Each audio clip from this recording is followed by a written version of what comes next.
Good morning, everyone. I wish that, we could gather in person, but luckily the power of science and technology has brought us together.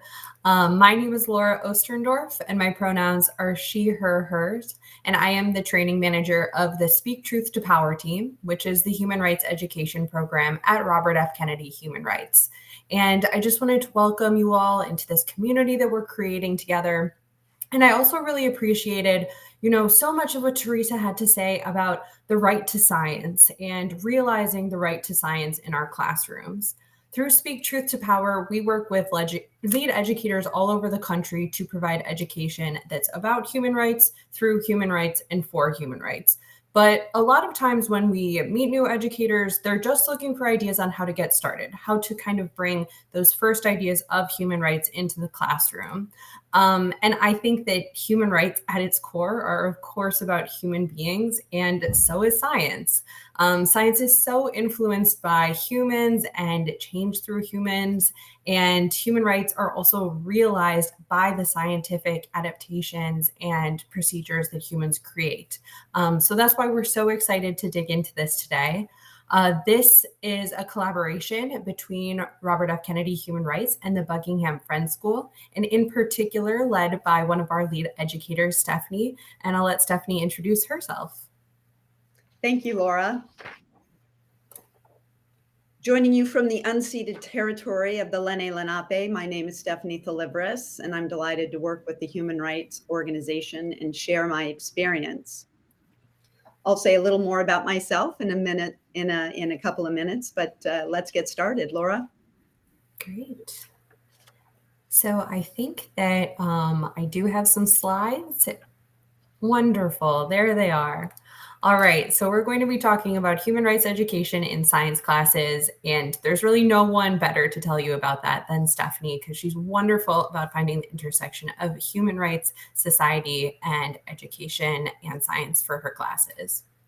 But we also wanted to model a bit of human rights education pedagogy for you.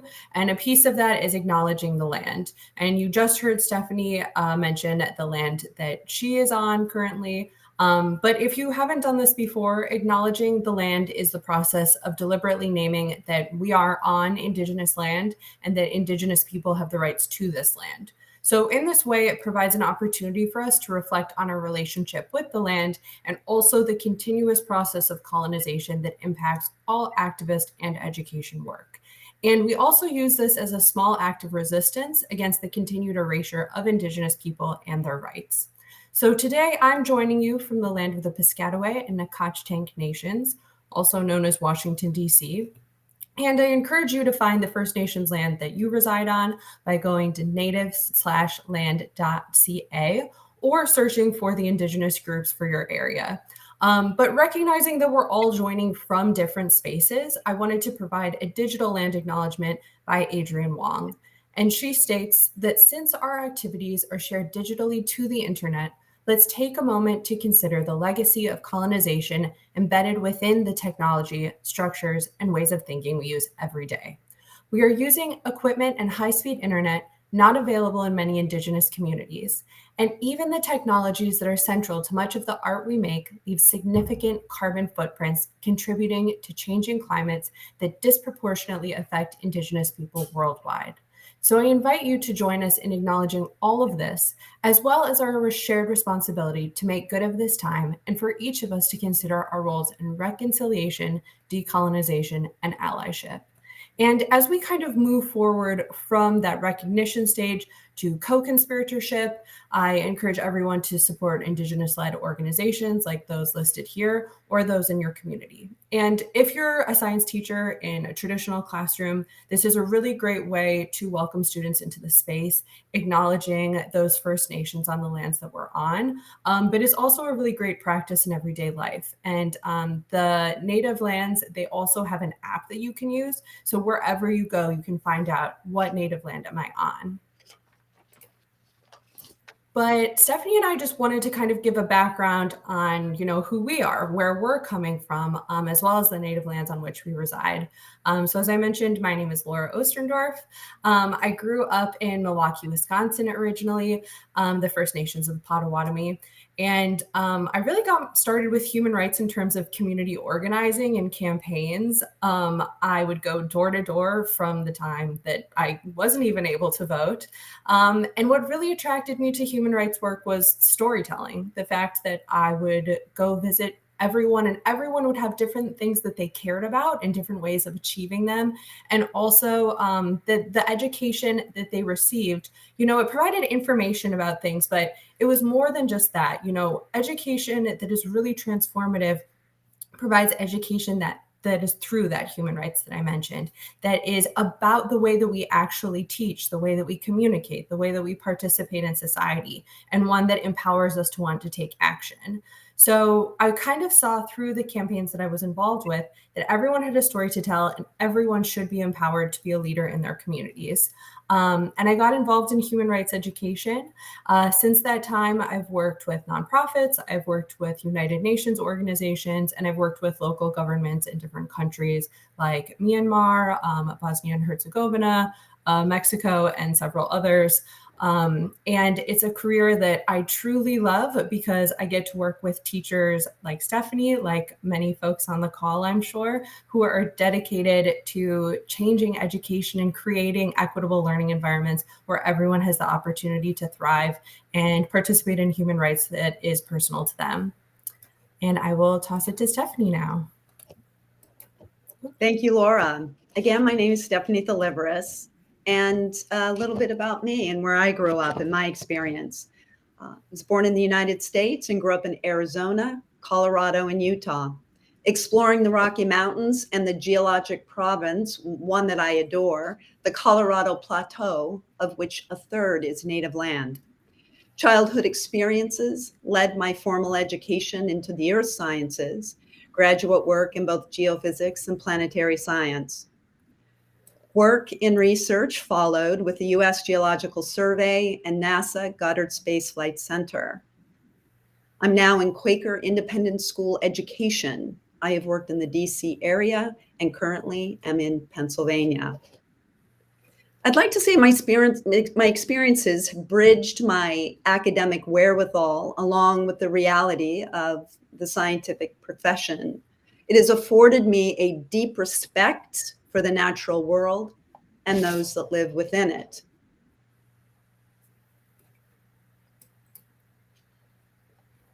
Additionally, I currently work at the Buckingham Friends School, as Laura had mentioned. It is a K-8 Quaker school. I teach in the sciences and in the school-wide mindfulness program that is embedded K-8. Academic courses involved a sustainability workshop, which is a year-long course that is designed to engage the student with current global issues in sustainability. And I also teach in a social issues and science curriculum that embeds content and practice in the context of social dilemmas. These two curricula, along with our mindfulness program, opens an avenue that invites a strong framework to incorporate human rights education while inviting the work of DEI.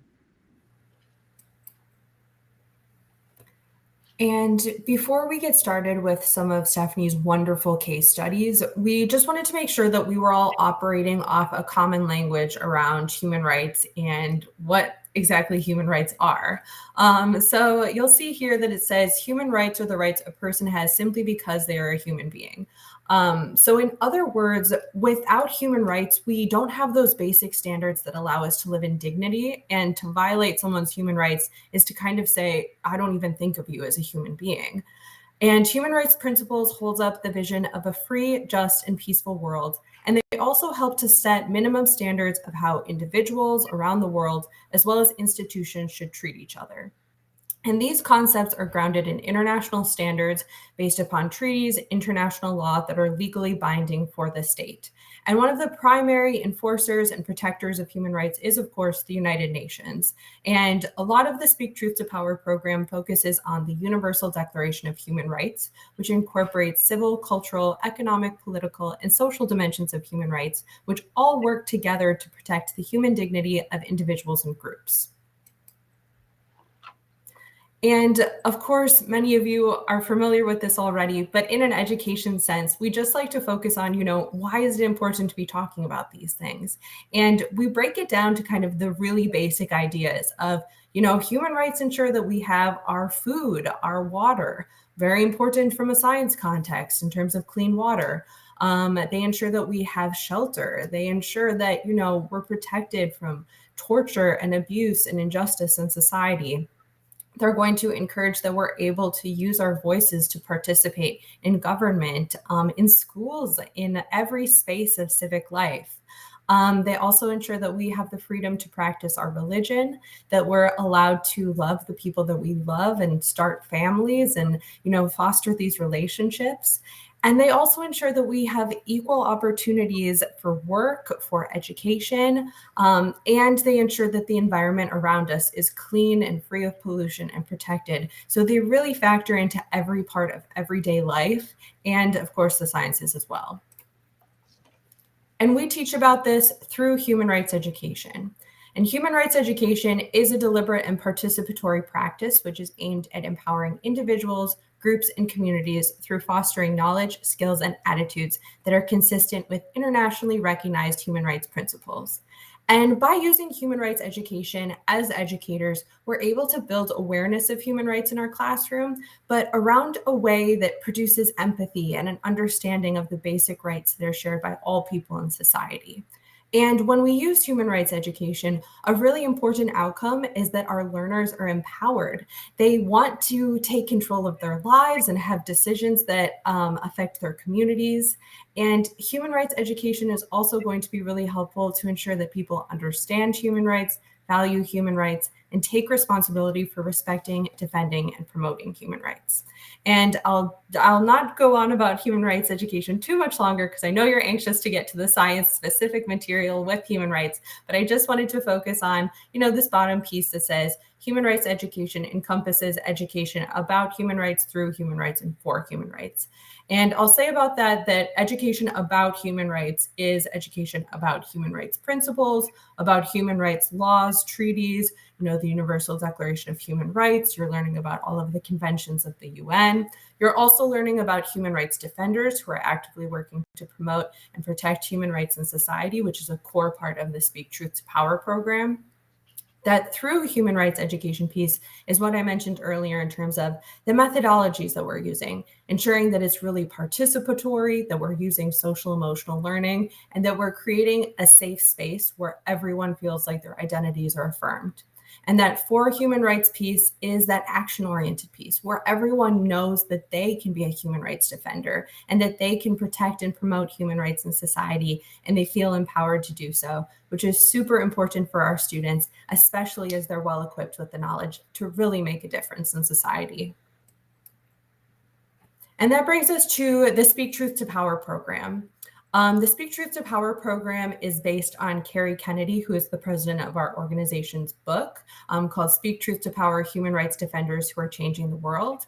And our program uses storytelling as well as interactive knowledge and methodologies to produce materials which aim to end and prevent human rights abuses around the world. And Speak Truth to Power not only provides traditional sort of education about human rights, but we want to redefine the education standards and create a paradigm shift built on morality, ethics, and human rights that are central to the learning environment to solve our most pressing human rights issues. Our human rights defenders are a key part of the curricula, and they have the stories of activists from all over the world, which is a great window or mirror for your students to, relate to the stories of defenders, or to just see a totally new perspective that they can still align with because of the storytelling view. To just list a few defenders who are all available on our site that I'll provide at the end of the presentation, but is also just rfkhumanrights.org. We had a new lesson plan come out in 2020, which focused on Dr. Fauci and Dr. Tedros of the World Health Organization. This lesson plan asked students to consider the right to information in the context of the medical field. So how is the right to health impacted in a global pandemic? We also have Greta Thunberg as one of our human rights defenders, in which students are asked to research causes and effects of global climate change and the actions that you can take to combat climate change. And we have one of my favorites, which is Moon Viol. And in that lesson plan, you consider the need and access to clean water. So students are encouraged to talk with people in their community about their healthcare needs, what their health insurance covers, and how that they can help clean water in their own communities. I also wanted to promote, if any of this is of interest to you, which I hope that it is, you can become a human rights centered school through RFK. And this is really a Speak Truth to Power's approach to work deeply with schools that promote respect, dignity, non-discrimination, anti-racism, equity, justice, and inclusiveness through human rights education, and is kind of looking at the whole process of the school, not just what we teach, but what are the policies and practices that we implement. You know, what is the communication that we are sending out? What are the policies that we have in terms of hiring? And we work on people, policies, and practices to engage with staff, with students, with educators, with the whole community, those partners that we might work with, parents, so that we ensure that everyone can advocate for effective human rights-based policies in education. And our lead educators are a huge part of making that happen, which is why I'm so excited for Stephanie to speak more about kind of what that would look like in a science classroom. And, you know, when you're integrating human rights education across the entire curricula, where might you start with the sciences? So before I give it to her for her amazing case studies, I wanted to just end by the human rights portion by saying, you know, why should we do this? Because by linking scientific concepts, principles, and events to the people and situations that are associated with human rights, we recognize that all of this is interconnected and linked together, and that human rights are super important to society. And like Teresa said earlier, that we have the right to science, we have the right to health, we have the right to information, and all of these different ideas, including accurate and factual information, which is super critical. And then also, science is a larger part of the world, and that it's continually evolving, and it's continually helping to shape human rights in our world. So without further ado, I would love it for Stephanie to take it away.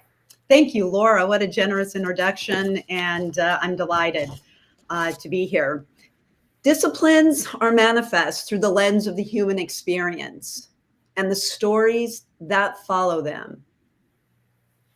Sciences are built on human endeavors and include their social constructs and biases that frame them.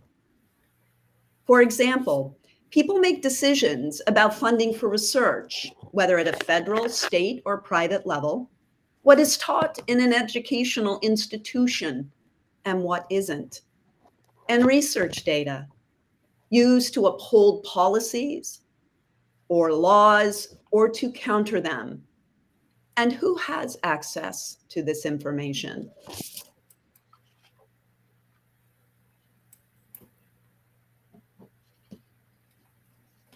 For each concept, for each science practice, there is a human and societal experience that can be found as a bridge to human rights education.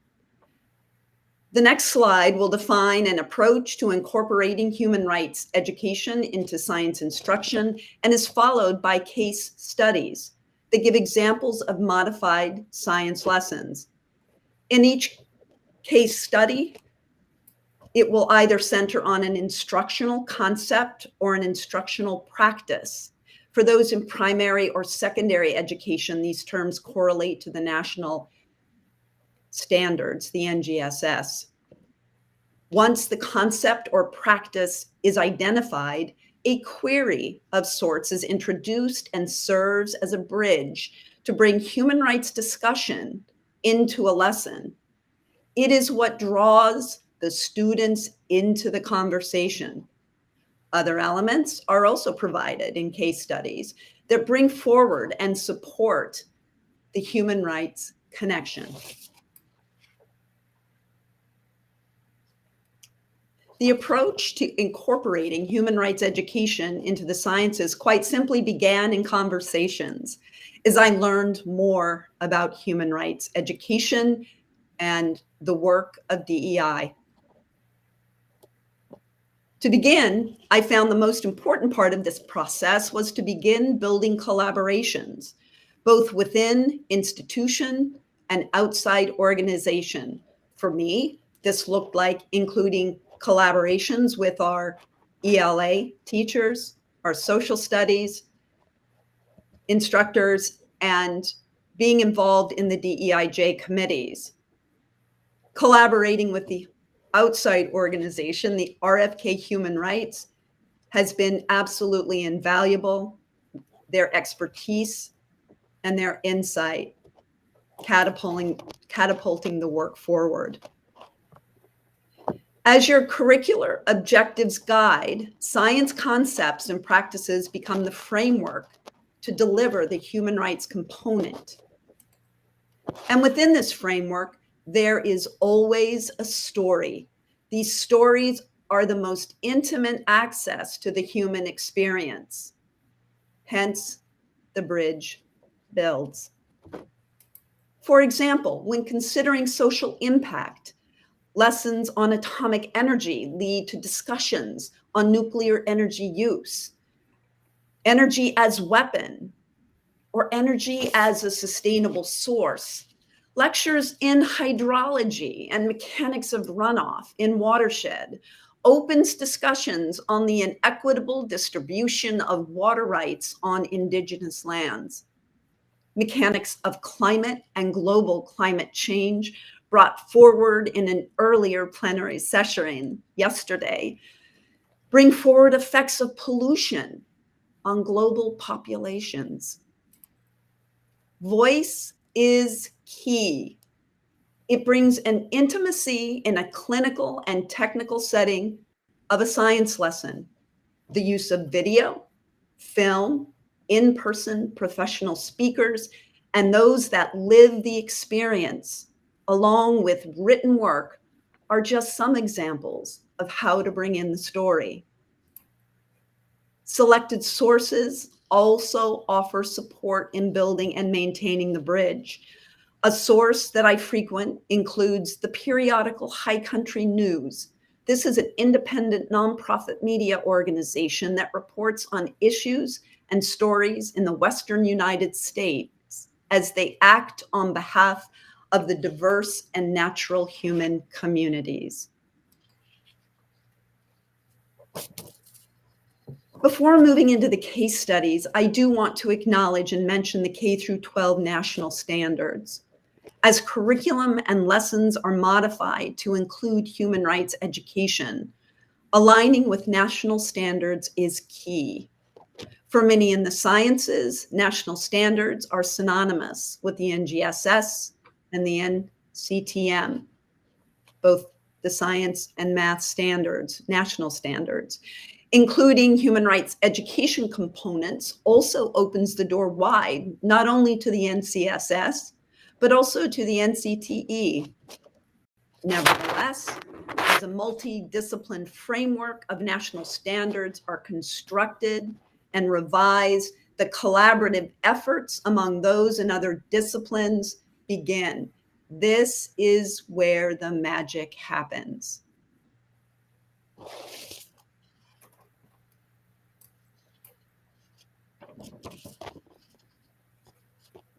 The following slides include 5 case studies to serve as examples, the first 3 of which are given in greater detail.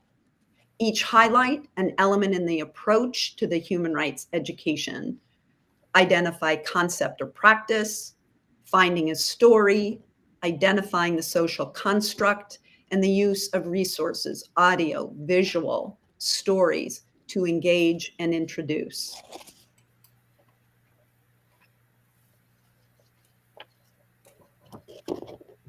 Desertification in Central Asia, the RLC, as shown in case study number 1, is a lesson with a primary objective that centers on a remote sensing practice. Students use Landsat satellite images of the RLC to determine percent water loss over decades, and they overlay national boundaries adjacent to the RLC directly on images. The human rights extension involves the focus on the RLC boundary between Kazakhstan to the north and Uzbekistan to the south, where students begin to explore social impact on communities as the landscape, once rich and vibrant, undergoes the process of desertification. Laura, do you have a tie-in here? I do. And I was just going to point out that, I think that the social implications are already so strong. But if you're hoping to bring in the global human rights framework, you can also tie it back to the United Nations Sustainable Development Goals, which aim to combat desertification in order to protect a sustainable ecosystem and right to life for all. So a really important way to just bring the global into kind of a local framework. For context in this lesson, students note location, geographic attributes, and note primary tributaries that source the RLC. Of the several Asian countries that border this sea, the focus is on Kazakhstan and Uzbekistan. And I think in the image, you might be able to see the yellow boundary that separates these two countries. And also, I think they're pinned in yellow the northern river and the southern rivers that cut through both through the north, Kazakhstan, and through the south, Uzbekistan. These are key in the discussions, and the frame of reference is important for the student knowledge. To bridge a concept or practice such as the one in remote sensing with human rights, I often begin with the story. In this story, the words of young Madi from Kazakhstan is one who has experienced both the favor of a vibrant fishing community to one led by desertification. Madi highlights no fishing, no food, and great poverty. Stories such as these bring voice behind the social impact and are incredibly powerful for the students. And just to reiterate, storytelling is a critical part of human rights education pedagogy because it brings in that social awareness and allows us to build common bonds with others, regardless if we've had the same lived experience, because we're hearing their perspectives and their voices.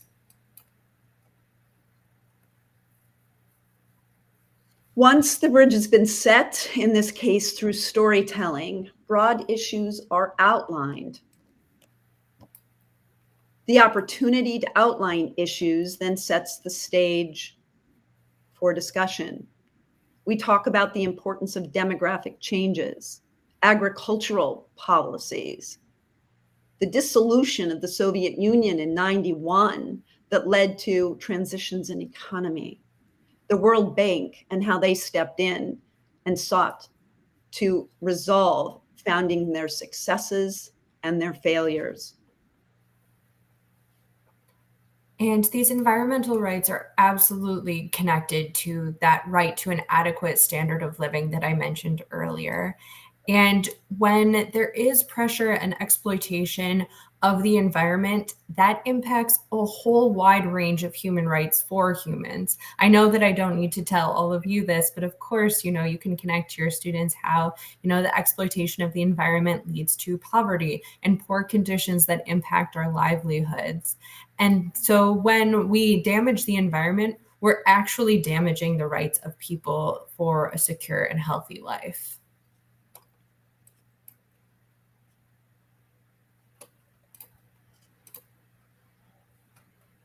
As students unpack the problem while working with satellite imagery, here we see two Landsat images, Landsat 2 in '77, several decades later with Landsat 8. They begin to contextualize the environmental issues.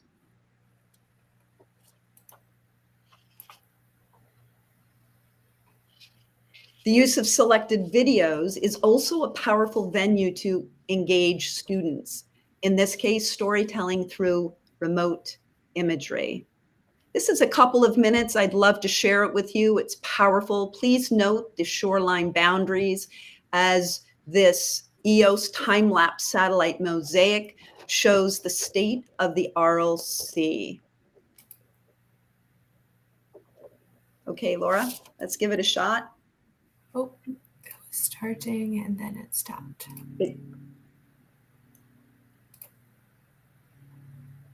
think The central arrow in the middle of the image might. there we go. There we go. Awesome. Thank you.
Thank you. I have to say that when students watch this sort of time-lapse video, and it is a part of the Earth observing system, polar orbiting and low inclined satellites, rich source of information and video and imagery for the public.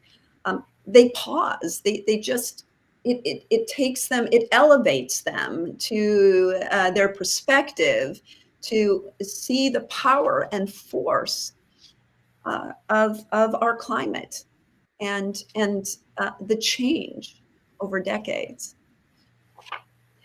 Concluding a lesson such as this with a query or queries provide a springboard for future discussions. In this case, students consider, how did each country have such different outcomes? What impact did the outcomes have on the social structure?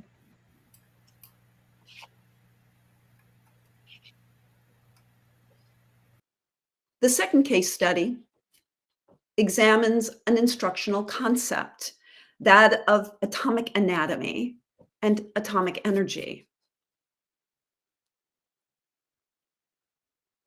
Did we lose the PowerPoint? Looks There we go. Oh, there we go. Thanks. Yep. Yep, we're here. We're back on.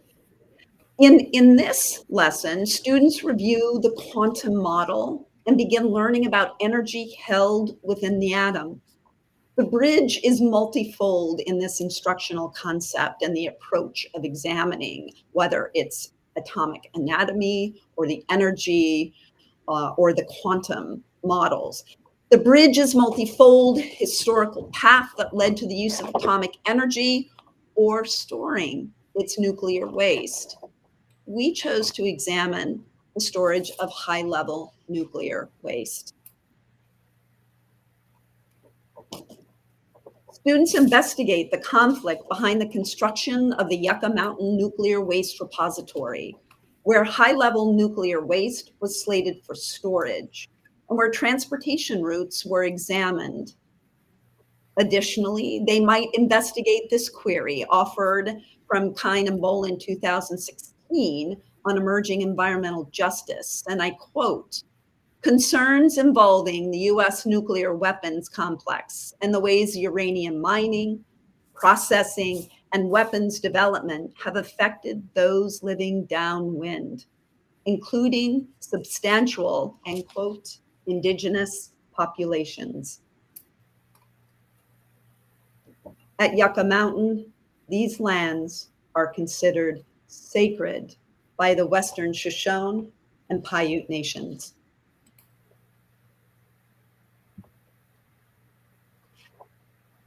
Students learn about the geologic setting and geographic region. They research information to define the issue in order to explore the efficacy of a repository site that has been deemed unsuitable.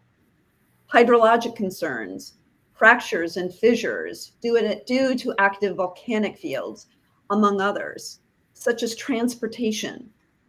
Public risk to proposed truck and train routes near communities across the country. And what about leakage? The effects of those communities, many currently within 50 miles of native lands. Politics behind its funding, where presidential administrations have differed. When considering the issue, the door to human rights dialogue begins, and it begins rich. Influence and importance of political decision-making. Communities of people that are affected. And I think that this begs a tie-in of, human decisions impact human rights because they impact people differently. And, who is included in these decision-making processes and who is left out. I mean, those are decisions that impact us all. So it is very interesting to consider and to debate with students about, who gets to make these decisions about human rights that impact everyone. And, what is our own roles within that.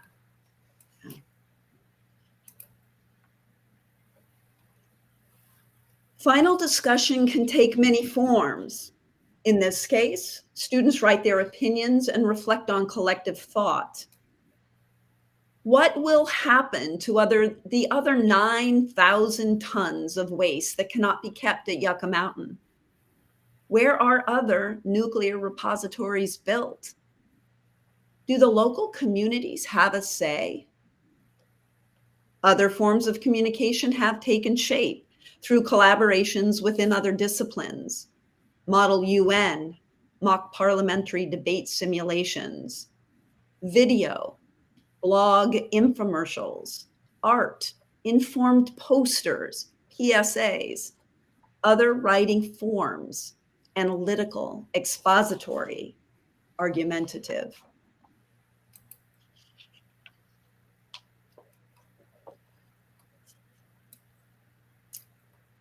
Case study number 3. When teaching elements of climate change, whether instructional, the physics or chemistry behind climate and weather mechanics, or in practice, simulation of greenhouse gases, atmospheric dynamics, students unpack the effects of climate change and learn that, quote, "Climate change has inexorably stacked the deck in favor of bigger and more intense fires across the American West," end quote. Higher temperatures, less precipitation, drier soils, stronger winds. And it's so important to show the tangible and human effects of climate change, and that it has taken the right to life, the right to an adequate environment as guaranteed by the Universal Declaration of Human Rights. And when we take away those human rights, our human rights are actively being challenged. The right to housing, the right to security are just a couple here. But the effects go on beyond just, what students might initially think of in terms of the environment.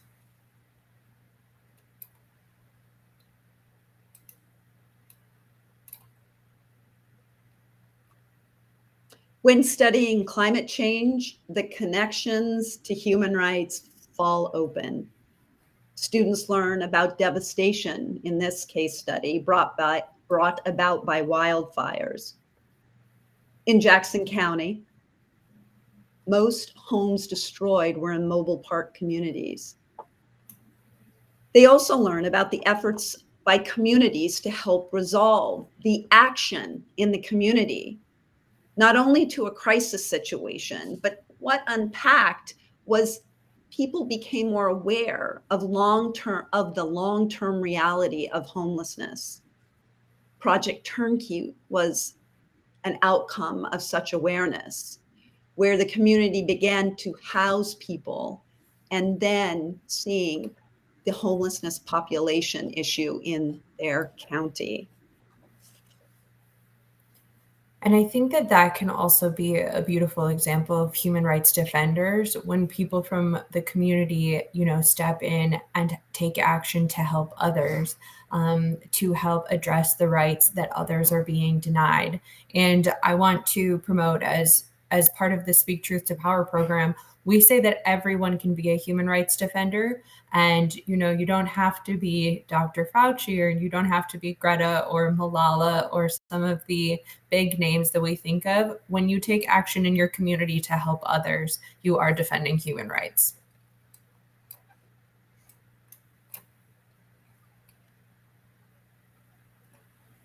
To weave the voice into the story, this video highlights the experience of a family caught in the personal devastation of the wildfire and their experience of a loss of their home and all belongings.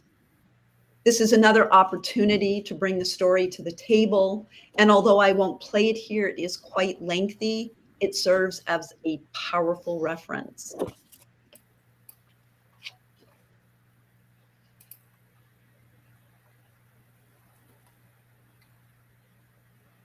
The query can evolve. Fires tend to have the greatest impact on marginalized communities, who are often left with few resources following climate-related disasters.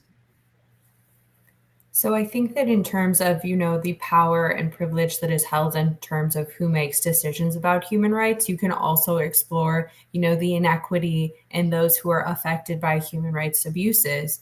Here it points out that fires tend to have the greatest impact on communities who are already experiencing their human rights being denied. So, when you discuss who is affected and who is rendered unable to exercise their human rights, how does that reflect a systemic inequity in society? I thought I'd pause for a moment and share just a few student reflections.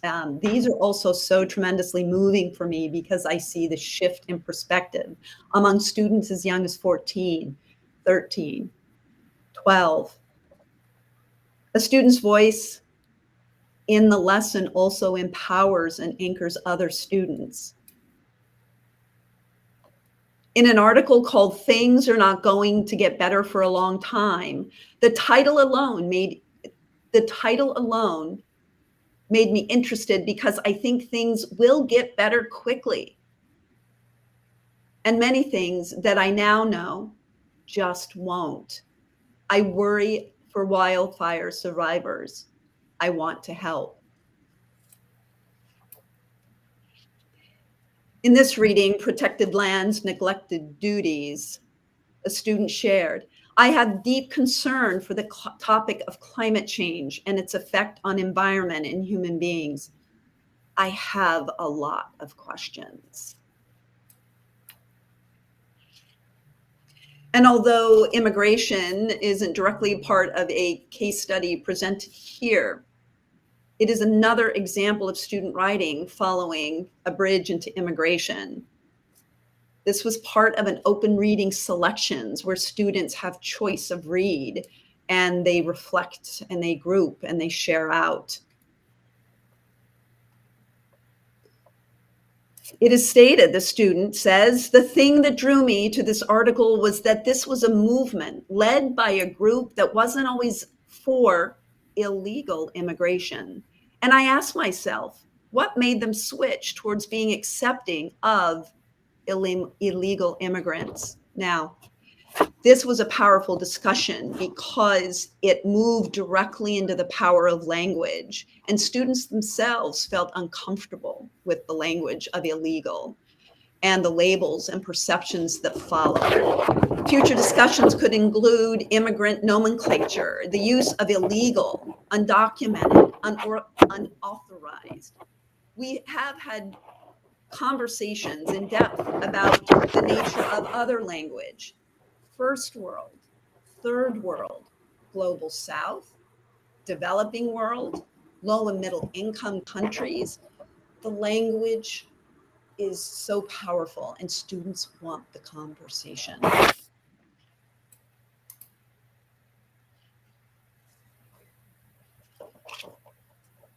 Case study number 4. The last 2 case studies are brief overviews of content, instructional content. In this case, the content rests in the investigation of watersheds and water sources. The opening into the human rights educational component is the topic of water rights. The Colorado River Basin is the setting for some of the most drawn out and complex water. In this source, the writer identifies 29 tribal nations that hold senior water rights, yet have no voice in policymaking. And I think that connecting back to, what we used at the very start of this presentation with the land acknowledgement, land rights are owed to Indigenous communities, and the water, that is too. Water is life to us all. But what happens when that is taken away? I think this is a human rights query that's really interesting to consider and just so complex and powerful for your students. Lastly, case number 5 addresses food insecurity. The instructional content is food production and is taught in our sustainability workshop. Here, students learn about the process of food production in this country and explored food insecurity next to their home in their local counties. The human rights query reads, why are people malnourished in one of the richest countries on earth?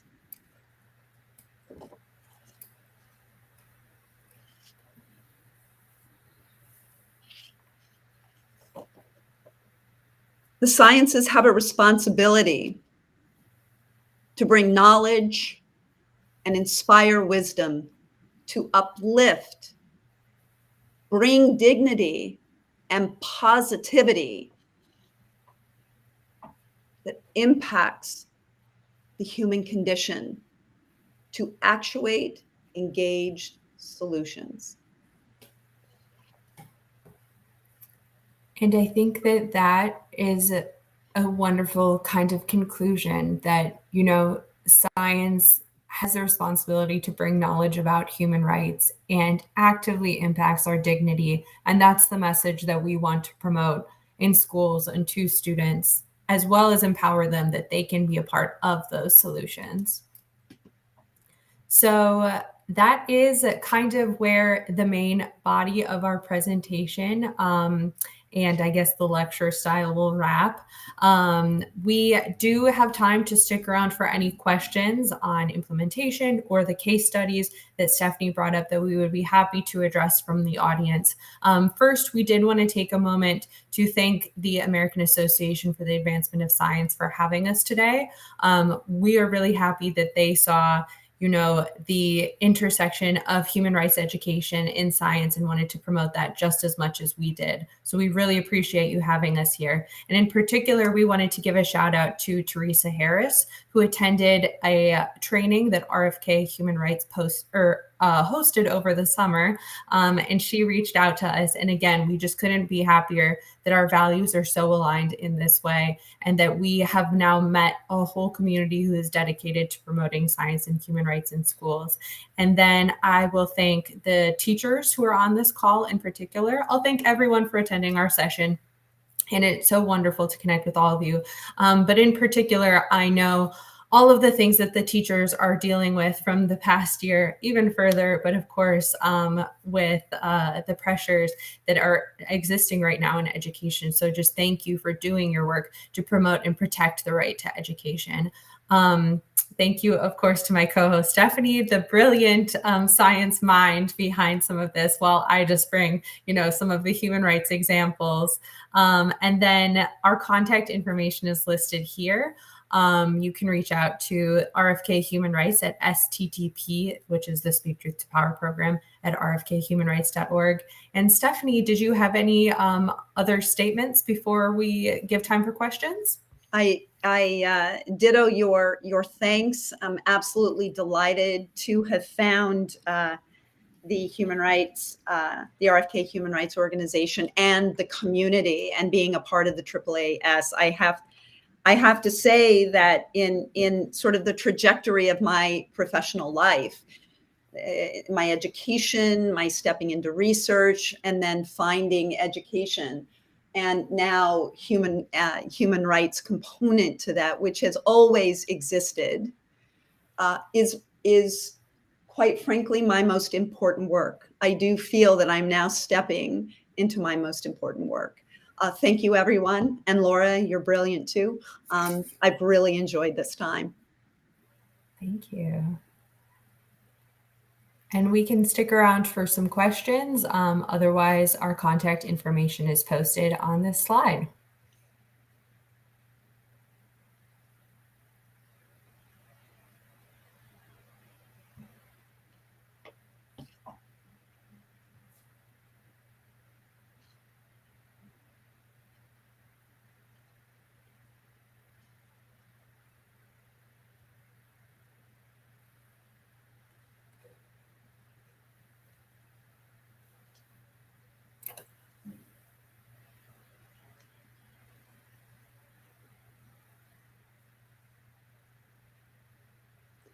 I'd like to say we did have a question at one point in our collaborations with the load of educational curriculum. How is it that you add a human rights component? And I think my response is this: there has to be a dedication and an understanding how powerful and important this work is. It's already there. So incorporating the time into the classes and adjusting there has to be a willingness, and it is once you step into the work, incredibly powerful and meaningful. So I will add that. Wonderful. I completely agree. And I think that what I'll also add is that a lot of people will kind of say like, oh, this is an add-on to what I'm already doing. And we want to kind of change that mindset to it just enhances or, links into what you're already talking about. So many of the defenders' stories and the storytelling aspects are already ones that would fit directly into classes. And then it's kind of just acknowledging the human rights that are already there. But we do have some questions that I wanted to provide. Stephanie, how do you determine what grade levels to target with each of the case studies? So I think the best answer that currently that comes to me is it's really up to the instructor. You already have a rolling curriculum, and the target. I think perhaps it's the question, or the bridge into that particular content that that you use to guide the conversation. Really, I think the age appropriate discussion and conversation comes with the experience of teaching that grade. If I'm understanding the question correctly, these particular case studies were taught to 14-year-olds, 8th graders. Amazing. And as someone who's also, more on the human rights side than the science side, I'm already amazed at the discussions that they're having. So it's very cool, especially to hear the quotes and how students connected with them. I'd also like to add to that, Laura, and to elaborate a little more on the question. I do appreciate it. Thank you. That we're currently embedding DEI instruction and work into the entire school, K through 8. That's quite a range of age for a child. So we are now building language and beginning to also, if I may use the word again, bridging human rights education, but also the important work of DEI. And I loved hearing the session yesterday on bringing those two fields together. And I'm very excited about that. So that also helps getting the diversity, equity, and inclusion work going in the schools. Also does help support these topics. Amazing. Thank you. We have another question, which says, what advice would you give to a student who's interested in making a career at the intersection of remote sensing and human rights? I'd say hold that thought. I think the career path of choice with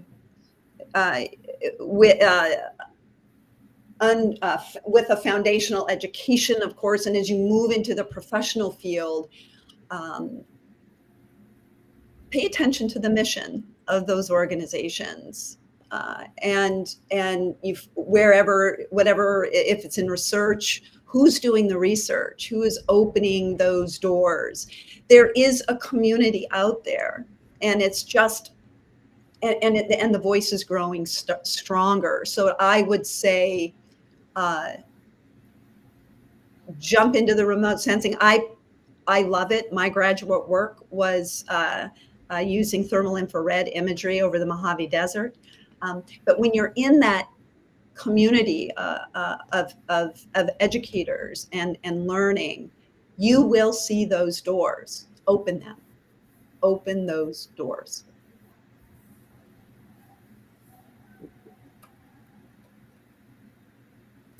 All right. Another question that we have in the chat is, what advice do you have for educators who want to get started incorporating human rights in their courses? I would say begin having conversations. Begin having conversations with those educators in your school. For me, again, it was with the humanities people. It was with our diversity, equity, and inclusion committees.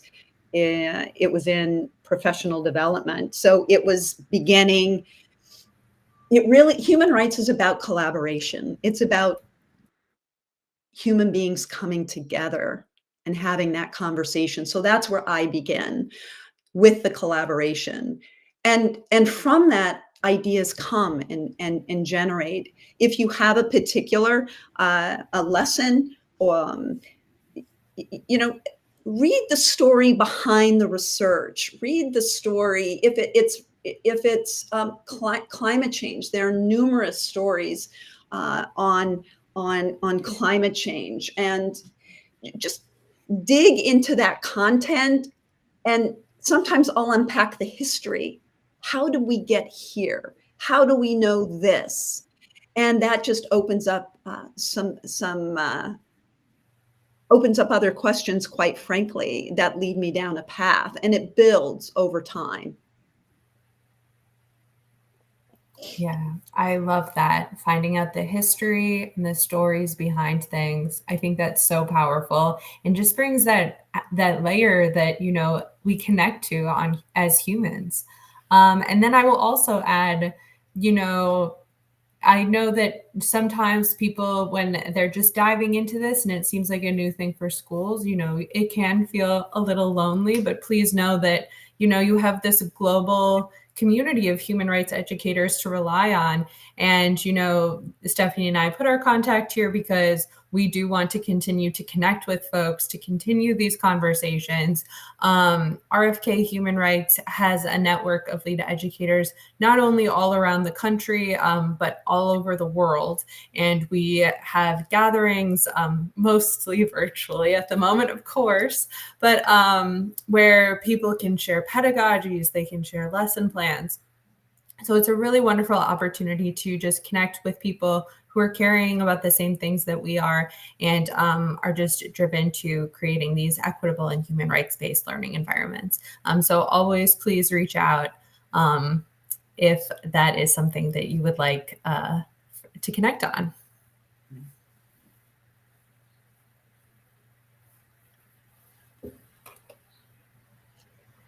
Thank you, everyone. This has been an absolute delight. It's exciting and thrilling and wonderful experience.